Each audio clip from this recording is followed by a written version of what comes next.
우리는 지난 주일 이 성령 강림 주일을 맞아서 오순절날 한 마음이 되어서 한 자리에 모여 기도하던 제자들 가운데 임하신 그 성령의 임재하심에 대하여 함께 말씀을 나누었습니다. 오늘은 그 말씀에 이어서 성령을 받은 사람은 성령을 따라 행하게 되는 그 삶을 살아감에 대해서 오늘 함께 말씀을 나누고자 합니다. 예수 그리스도의 피로 제사함을 받아서 거듭난 그리스도인들의 삶은 한마디로 성령의 인도를 받는 삶입니다. 성령의 음성에 반응을 하고 또한 성령이 인도하시는 대로 살아가는 것이 곧 그리스도인의 삶입니다. 예수를 믿기 전에 우리가 잘 알고 있는 이 바울은 예수를 믿는 그리스도인들을 잡아 옥에 가두기 위해서 다메섹이라는 곳으로 가던 그 도상에서, 그 길가에서 정말 죽으시고 3일 만에 부활하신 부활의 주님을 만나게 됩니다. 그런데 여러분, 이 만남은요, 지금까지 이 바울이 살아왔던 그 삶 전체를 완전히 송두리째 바꾸어 놓게 됩니다. 어떻게 바꾸어 놓았을까요? 한마디로 말하면 주님을 만나기 전에는, 예수 그리스도를 만나기 전에는 성령을 거스르는 삶을 살았다면, 이제 부활의 주님을 만난 이후에는 성령의 인도하심을 받고 성령을 따라 행하는 삶, 그런 삶을 살아가는 사람으로 완전히 바뀌어진 겁니다. 성령이 우리 안에 임하시면 이와 같은 역사가 반드시 일어납니다. 성령이 없으면 몰라도 성령이 우리 가운데 임재하시면, 성령이 우리 가운데 임재하셔서 우리 가운데 살아 역사하시면 반드시 이런 역사가 일어납니다. 이러한 역사를 경험한 바울은요, 오늘 본문에서 갈라디아 교인들을 향하고 그 성도들을 향해서, 그리고 지금 이 시대에 동일하게 예수 그리스도를 만나서 그의 피로 거듭나 구원받은 모든 성도들을 향해서 이렇게 증거합니다. 성령을 따라 행하라.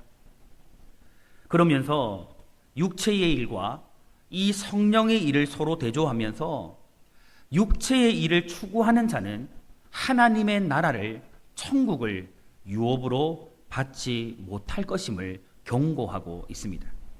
그리고 바울은 성령을 따라 행하는 삶을 통해서 성도가 맺게 되는 9가지의 성령의 열매를 소개하면서 성령을 따라 행하는 사람은 반드시 이 성령의 9가지 열매를 맺는 그런 삶을 살게 된다라는 것을 밝히고 있습니다.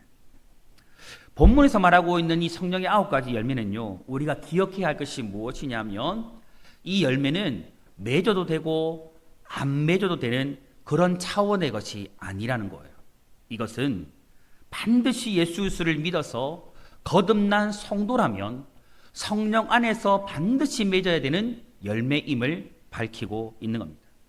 오늘 말씀은 이 성령을 따라 행하는 사람에게 나타나는 결과, 성령이 임하여 우리 안에 내주해 계신 그 성령을 받은 사람들에게 나타나는 결과가 무엇인지를 선명하게 보여준다라고 말할 수가 있습니다. 오늘 우리가 이 말씀을 함께 나눌 때에 우리 모든 성도님들이 진실로 육체의 일들을 벗어버리고 성령을 따라 행하는 새롭게 변화된 삶, 주님이 원하시는 성령을 따라 행하는 삶, 그런 삶을 살아가는 성도들로 다시 한번 세워지는 오늘 이 시간이 되기를 주님의 이름으로 축복합니다. 그렇다면 여러분, 성령을 따라 행하는 사람에게 나타나는 결과가 무엇일까? 첫 번째는요, 육체의 일을 이루지 않게 된다는 겁니다. 본문 16절에 이렇게 말씀합니다. 내가 이르노니 너희는 성령을 따라 행하라. 그리하면 육체의 욕심을 이루지 아니하리라. 여기서 바울은 성령을 따라 행하라고 권면하면서 그리할 때에 죄로 물든 우리의 육체의 욕심, 즉 육체의 요구를 이겨낼 수 있다라고 말씀하고 있는 겁니다. 여러분, 우리 사람은요, 성령과 육체의 소욕이 서로 대적하는 갈등 속에 지금도 살아가고 있습니다. 성령이 원하는 대로 행하지 못하는 그런 상황에 수많은 사람들이 놓여져 있는 겁니다. 그러나 성령의 인도를 받게 되어지면 육체의 욕심에 대한 갈등에 빠지지 않게 돼요. 그리고 성령의 인도를 받게 되면 육체의 일을 이겨낼 수 있게 됩니다. 우리 안에 끊임없이 일어나는 육체를 향하신 그런 소욕과 욕심들을요, 성령 안에서 끊어버리고 이길 수 있게 되는 거죠. 여러분, 그렇다면 성도가 이겨야 할 육체의 일은 구체적으로 무엇일까요? 어떠한 육체의 일, 어떠한 육체의 욕심들을 우리가 벗어버려야 될까요? 본문 19절부터 21절에요. 육체의 욕심이 무엇인지, 육체의 일들이 무엇인지를 아주 구체적으로 밝혀주고 있습니다. 이 본문에 보니까요, 육체의 일은 분명하니 곧 음행과 더러운 것과 호색과 우상 숭배와 주술과 원수 맺는 것과 분쟁과 시기와 분냉과 당 짓는 것과 분열함과 이단과 투기와 술 취함과 방탕함과 또 그와 같은 것들이라. 여기서 말하는 육체의 일, 즉 죄에 물든 육체의 욕심에 속한 모든 행위는요, 너무나도 분명해요. 하나님은 이 말씀을 통해서 육체의 욕심을 따라 살아가는 삶이 무엇인지, 이 땅을 살아가는 수많은 사람들이 육체의 일에 빠지는 것들이 무엇인지를 아주 구체적으로 밝혀주고 있습니다. 음행이 그렇습니다. 더러운 것이 그렇고요, 호색함이 그렇고요, 우상을 숭배함이 그렇고요, 여러 가지 주술을 따르는 것이 그렇고요, 서로 분쟁하여 원수를 맺는 것이 그렇고요, 시기하는 것, 분노하는 것, 당을 지어서 갈라치기 하는 것, 분열하게 만드는 것, 이단들, 투기, 술 취함, 방탕함이 모두 다 육체의 일입니다. 하나님의 말씀은요, 이런 것들을 경계하라고, 이런 것들을 피하라고, 멀리해야 한다라고 분명히 말씀하고 있습니다. 여러분, 하지만요, 많은 사람들이 이런 육체의 일들이 잘못된 것인지를 알아요. 특별히 예수를 믿는 사람이라면 이것이 분명히 잘못된 일이라는 것을 알고 있어요. 하지만 버리지 못하고 따라가는 경우가 너무 많다라는 겁니다. 여러분, 그렇다면 우리가 왜 이 육체의 일, 육체의 욕심을 경계하고 피하며 멀리해야 할까요? 여러분, 아주 중요하거든요. 우리가 왜 육체의 욕심을 멀리해야 될까요? 왜 육체의 욕심을 따르는 모든 길들을 벗어버려야 할까요? 그 이유를요, 본문 21절 후반절에 이렇게 말씀하고 있습니다. 이런 일을 하는 자들은 하나님의 나라를 유업으로 받을 수 있다고요? 받지 못할 것이요. 육체의 일, 육체의 욕심을 경계하고 피해야 하는 이유는요, 멀리하며 우리가 살아가야 되는 이유는요, 너무너무 분명해요. 바로 이런 일들을 하는 사람들은, 이런 일을 행하는 사람들은 하나님의 나라를 유업으로 받지 못할 것이기 때문입니다. 쉽게 말하면 천국에 갈 수 없어요. 마태복음 7장 21절에 예수님께서 이렇게 말씀합니다. 나더러 주여 주여 하는 자마다 다 천국에 들어갈 것이 아니요, 다만 하늘에 계신 내 아버지의 뜻대로 행하는 자라야 어떻게 한다고 말씀하시죠? 들어가리라. 우리가 조금 전에 읽었던 이 갈라디아서의 말씀 21절 말씀도, 그리고 지금 읽었던 마태복음 7장 21절의 말씀도 여러분, 우리에게 분명히 밝히고 있는 사실이 있어요. 유업으로 받지 못할 것이요. 여러분, 이 말은 무슨 말이냐면요, 유일한 우리의 구원자가 되시는, 유일한 우리의 생명의 근원이 되시는 예수 그리스도를 믿는 믿음 안에서 성령의 인도하심을 받는 자들만이, 성령의 인도하심을 따라서 살아가는 사람들만이 천국을 유업으로 받게 된다는 거예요.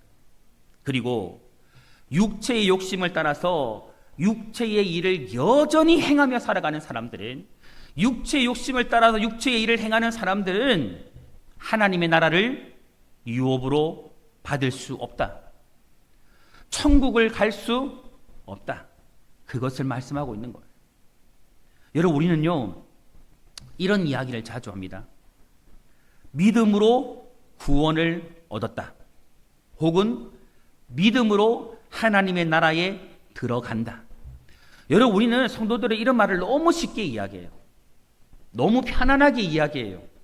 그러나 여러분, 우리는요, 우리의 믿음이, 지금 현재 우리의 믿음과 나의 믿음이 어떤 모습을 하고 있는지, 정말 나의 믿음이 예수 그리스도 안에서, 예수 그리스도 앞에서 어떠한 모습을 하고 있는지 심각하게 검증해 볼 필요가 있습니다.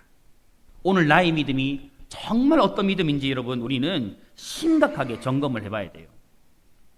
그 믿음이, 오늘 우리의 믿음이, 나의 믿음이 진정 육체의 욕심을 따라서 육체의 일을 행하는 믿음인지, 아니면 예수와 함께 십자가에 나 자신을 못 박아 죄에 대하여 죽은 자답게, 죄에 대해서 죽은 사람답게 육체의 일들을 끊어버리고 성령을 따라 행하는 믿음인지 여러분 검증해 봐야 돼요. 여러분 어떻습니까? 여러분, 진짜 믿음은요, 하나님이 말하는 믿음은요, 성경의 진리가 말하는 믿음은요, 주여 주여 말하고 외치기만 하는 게 아니래요. 여러분, 그게 믿음이 아니래요. 성령을 따라 행하는 믿음입니다. 그게 진짜 믿음이에요.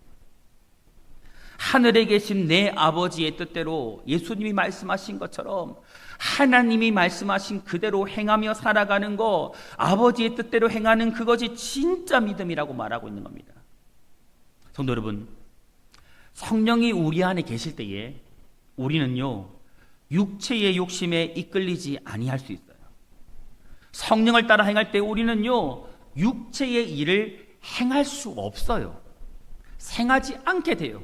그럴 수 없어요, 여러분.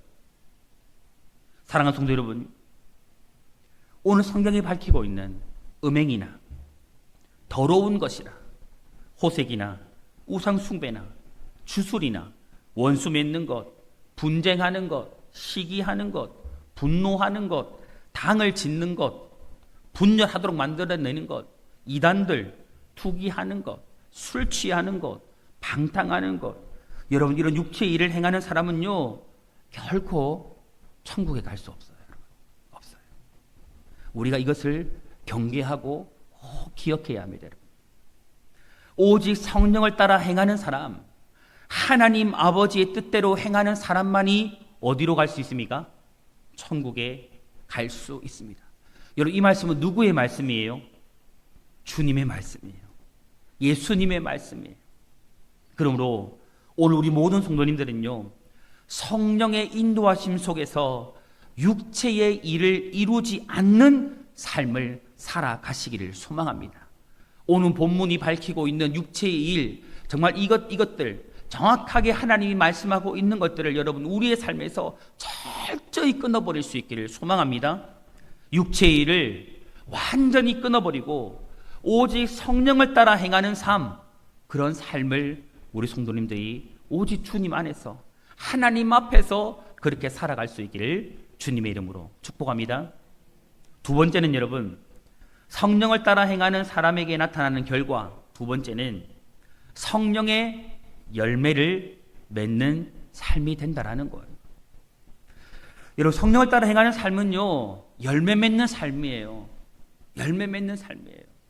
여러분, 우리가 공간복음을 볼 때에, 산상수훈의 말씀을 볼 때, 예수님의 음성을 들을 때 항상 우리가 기억해야 할 것은 무엇이냐면 여러분, 이 세상 사람들도 마찬가지지만 특별히 거듭나서 예수의 피로 거듭나 하나님의 자녀가 되어진 사람들은요, 이 사람이 예수의 사람이요 그리스도의 사람임을 어떻게 분별해 알 수 있습니까?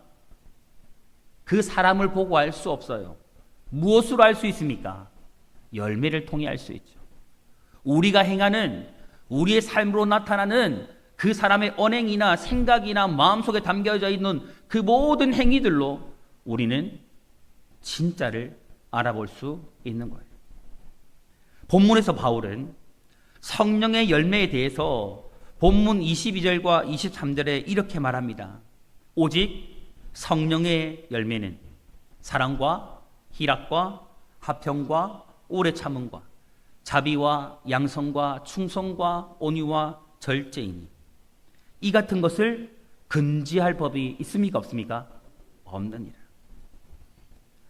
여기에 나오는 성령의 열매는 여러분 성령 하나님으로부터 일방적으로 주어지는 은사가 맞아요. 은혜가 맞아요. 하지만 여기에서 우리가 기억해야 할 것은 무엇이냐면 하나님께서 일방적으로 주시는 은사와 함께 우리의 책임성이 우리의 책임이 여기에 내포되어져 있다는 것을 우리는 명심해야 합니다. 즉 무슨 말이냐? 성령이 사람 안에 임하게 되면 성령의 역사가 분명히 그 사람을 통해서 나타나지만 이와 함께 사람은 성령의 역사에 대한 반응으로 열매를 맺어야 한다는 거예요. 여러분 성령이 역사하는 사람은요, 성령을 소유한 사람은요, 성령이 임재한 사람은요 반드시 그 삶에 무엇이 맺혀지는 거예요? 열매가 맺혀지는 거예요. 어떤 열매가요? 성령의 9가지의 열매가 성령의 역사의 반응으로 그렇게 나타나게 되는 겁니다. 성령의 역사에 대한 사람의 합당한 반응이 바로 성령의 9가지의 열매를 맺는 겁니다. 여러분 이러한 성령의 9가지 열매는요 예수 그리스도로 말미암아 죄사함을 받고 거듭나서 구원받은 성도들이 삶의 현장에서 마땅히 맺어야 하는 삶의 열매예요. 안 맺어도 되는 게 아니에요, 여러분. 반드시 맺어야 돼요, 여러분. 예수의 사람은, 성령의 사람은, 성령의 임재를 경험한 사람은, 정말 성령으로 말미암아 성령 세례를 받은 사람은 이 열매를 맺어야 돼요. 그런데 여러분, 우리가 여기서 정말 중요할 것이 있는데요. 그게 무엇이냐면 성령의 열매 중에 첫째가 사랑이라는 것에 우리는 주목을 해야 합니다. 여러분 왜 사랑의 열매를 가장 먼저 하나님은 말씀하고 있을까요? 왜 이 열매를 가장 앞서 이야기할까요? 그 이유는요 가장 중요하기 때문에, 없으면 안 되기 때문에, 그리고 사랑이 있을 때에만, 사랑의 은사와 열매가 우리에게 나타날 때에만 그 다음에 나타나는 8가지의 열매들을 맺을 수 있기 때문입니다. 이게 순리이기 때문입니다. 다시 말하면 여러분, 사랑이 없으면 다른 열매들을 맺고 싶어도 맺을 수 없는 거예요. 맺어지지 않는 거예요. 이 사랑은 우리가 잘 알듯이 하나님의 아가페 사랑으로, 우리가 아는 고린도전서 13장 이 사랑장에서요 사랑이 가장 큰 은사라고 밝혀주고 있습니다. 여러분 고린도전서 13장을 보면요 그 가운데 보면 이런 말씀이 나와요. 사랑 없이는 아무것도 아니라는 것을 밝히고 있죠. 다시 말해 사랑이 없으면 모든 일들이요 아무 소용이 없다라는 거예요. 아무 소용이 없다. 이 말씀은 육체의 일과 욕심으로 가득한 이 시대 가운데서 우리 성도들이 가장 주목해야 할 말씀입니다. 오늘 이 시대를 살아가는 그리스도인들이, 이 시대를 살아가는 성도들이 정말 주목해야 할 말씀이에요. 여러분 일반적으로 기독교를 많은 사람들이, 또 우리 또한 사랑의 종교라고 말해요. 사랑의 종교라고 말해요. 하나님은 사랑이라고 말해요. 그런데 여러분, 우리와 이 세상이, 성도들과 이 세상을 살아가는 사람들이 이것을 과연 인정할 수 있는가? 정말 인정하는가? 여기에 대해서 우리는 고민을 하게 됩니다. 여러분 언제부터인가 여러분 이 땅의 교회는요 권력의 종교가 되었어요. 거짓의 종교가 되었습니다. 부를 축적하는 부의 종교가 되어져 버린 것 같습니다. 여러분 교회 안에 사랑의 모습보다는, 이 사랑의 열매보다는 싸우고 욕하고 비난하고 뒷담화하고 정죄하는 모습이요 더 많다라면 우리는 성령의 열매인 이 아가파의 사랑을요 되새겨 보아야 돼요. 정말 깊이 이 말씀을 묵상해 보아야 됩니다. 이 땅의 모든 교회들과 그리스도인들이 이 말씀을 다시 한번 우리의 마음에 되새겨야 돼요. 성도 여러분, 우리 안에 사랑이 있으면요, 서로의 허물을 덮어줄 것이요, 우리 안에 사랑이 있으면 서로의 아픔을 먼저 보면서 그를 위해 눈물 흘리게 될 것이요, 우리 안에 사랑이 있으면 서로의 필요를 채워줄 것이요, 우리 안에 사랑이 있으면 행복과 기쁨이 충만해질 것이요, 또 우리 안에 사랑이 있으면 나 자신의 것을 희생하고 헌신하게 될 것이요, 우리 안에 사랑이 있으면 거짓과 두려움을 쫓아내어 평강이 있을 것이요, 또한 우리 안에 사랑이 있으면 교회는 은혜 가운데서 든든히 세워져 갈 것입니다. 성도 여러분, 우리는요, 우리의 현실과 우리의 상황을 보면서 그렇게 거기에 집중하면 절대 사랑할 수 없어요. 절대 사랑할 수 없어요. 우리 주님이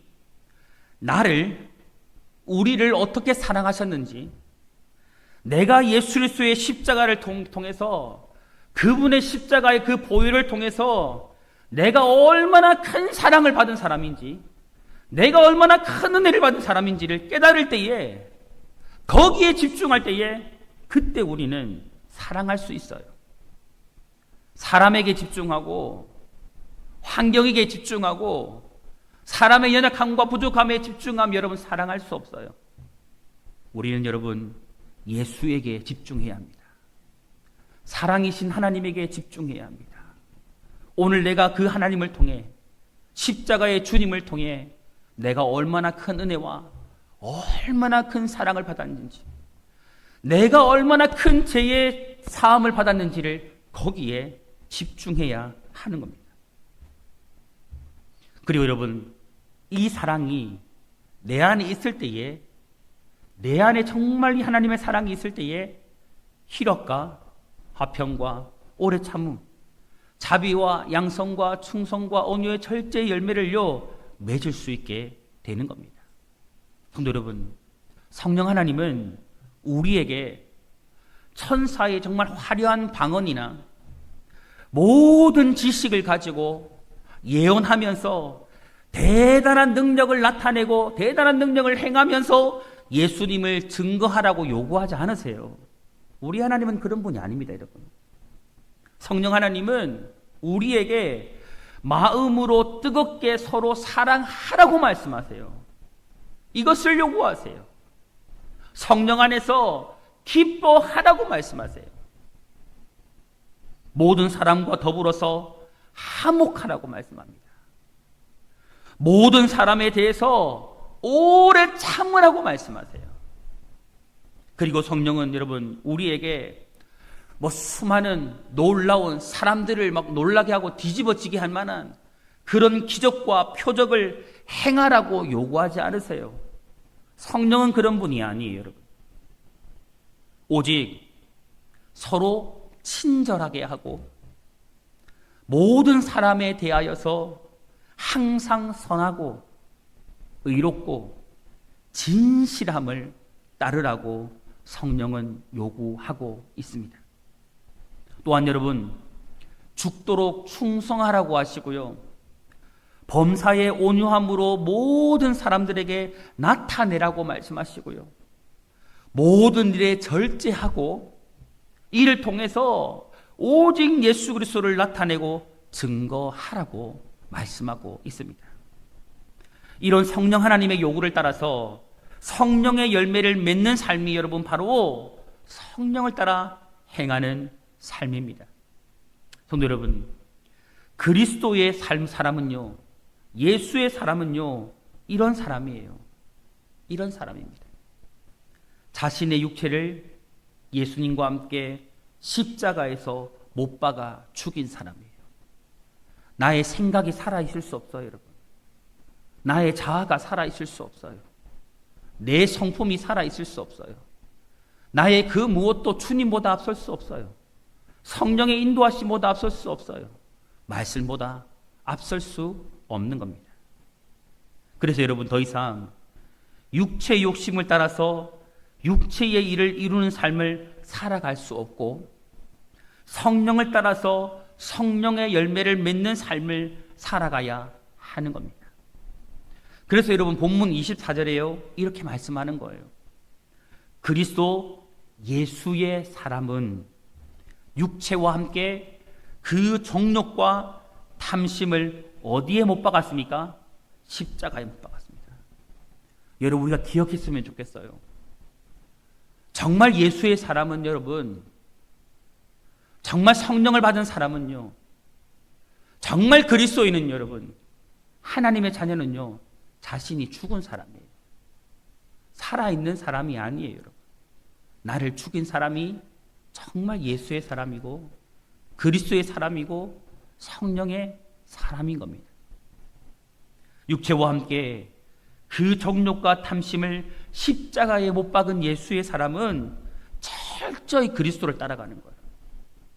아무리 힘들고 어려워도 내 생각과 달라도 다 내려놓고 그리스도를 따르는 거예요. 그분의 말씀이라면 아파도 힘들어도 슬퍼도 고난이라 할지라도 그거 따라가는 거예요. 그거 따라가는 거예요. 다시 말해서 성령을 따라서 오직 성령을 따라서 행하며 살아가는 겁니다. 사랑하는 성도 여러분, 예수 그리스도를 믿는 성도가 여러분 어떤 존재입니까? 정말 오늘 저와 여러분들이 예수로 말미암아 어떤 존재가 되었습니까? 예수님과 함께 나의 육체의 정욕과 욕심을 십자가에 못 박아 죽인 사람들이에요. 그래서 더 이상은요, 육체의 욕심을 따라서 육체의 일을 행하며 살아갈 수 없어요. 그럴 수 없는 겁니다. 오직 성령의 열매를 맺으며 살아가게 되는 겁니다. 오늘 간절히 소망하는 것은요, 오늘 목사인 저를 포함하여 우리 모든 성도님들이 오직 성령을 따라 행하는 삶, 성령의 인도하심을 따라서 오직 성령 안에 행함으로 말미암아 이 성령의 열매를 날마다 풍성히 맺으며 살아가는 그런 삶이 되기를 주님의 이름으로 축복합니다. 주 안에 사랑하는 성도 여러분, 결론적으로 여러분, 성도는 성령을 따라 행하는 삶을 살아야 합니다. 본문 25절에 이렇게 말씀합니다. 만일 우리가 성령으로 살면 또한 어떻게 행할지라? 성령으로 행할지니. 성도 여러분, 성령을 소유한 우리는 자신의 정욕과 욕심과 함께 육체를요 십자가에 못 박았기 때문에, 정말 나의 모든 것을 십자가에 못 박았기 때문에 이제는 성령으로 오직 성령을 따라 행하며 살아가는 우리 성도님들이 되시기를 축복합니다. 그리고 성령을 따라 행하는 삶은 곧 성령의 인도하심에 순종하는 삶을 살아가는 것입니다. 오늘 우리 모든 성도님들이 우리 가운데 임하신 성령의 인도하심을 따라 이제는 더 이상 육체의 일을 이루지 아니하고 성령의 열매를 풍성히 맺는, 성령을 따라 행하는 그런 삶 모두 함께 살아갈 수 있기를 주님의 이름으로 축원합니다.